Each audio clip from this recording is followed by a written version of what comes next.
Hi friends, ఈరోజు evening snack కోసం మిర్చి బజ్జీ చేసుకున్నాను. అది ఎలా చేశానో చూడండి. ముందుగా దానికోసం కొంచెం శనగపిండి తీసుకొని దాంట్లో తగినంతగా ఉప్పు కారం వేసుకొని కొంచెం వాము యాడ్ చేసుకొని అంతా ఒకసారి మిక్స్ చేసుకున్నాను. తర్వాత వాటర్ ఇలాగా కొన్ని వేసుకుంటూ ఉంటలు లేకుండా కలుపుకున్నాను.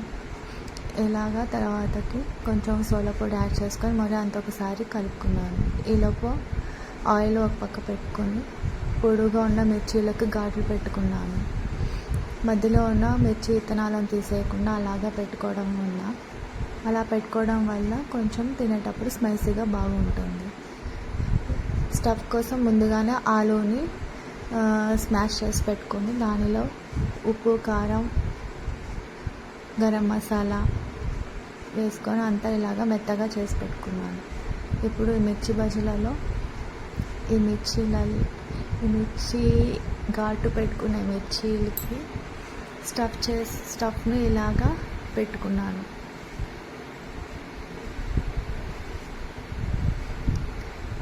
ఎక్కడ గ్యాప్ లేకుండా స్టఫ్ని బాగా ఇలాగా పెట్టుకొని తొడిమే ఊడిపోకుండా జాగ్రత్తగా పెట్టుకోవాలి.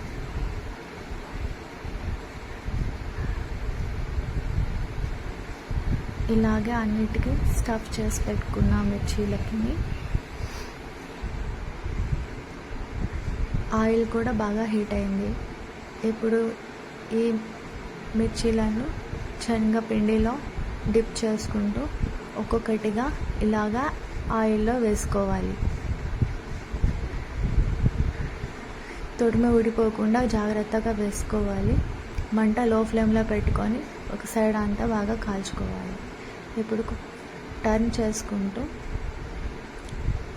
కలర్ చేంజ్ అయ్యాయి. ఇప్పుడు కొంచెం మంట హై ఫ్లేమ్లో పెట్టేసుకొని సెకండ్ సైడ్ కూడా బాగా కాల్చుకోవాలి.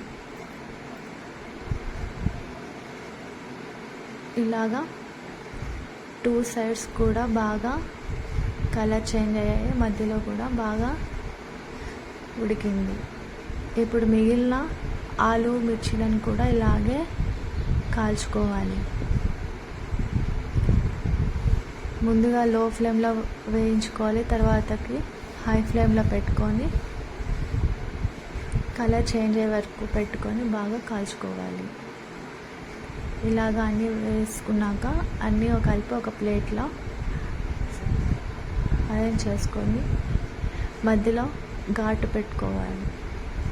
సన్నగా తరిగి పెట్టుకున్న ఉల్లిపాయ ముక్కలు అంతా యాడ్ చేసుకొని కొంచెం పచ్చిమిర్చి తర్వాత కొంచెం కొత్తిమీర చిటికెడు కారం ధనియాల పొడి ఉప్పు కొంచెం చాట్ మసాలా హాఫ్ చెక్క నిమ్మకాయ అంతా పిండేసుకొని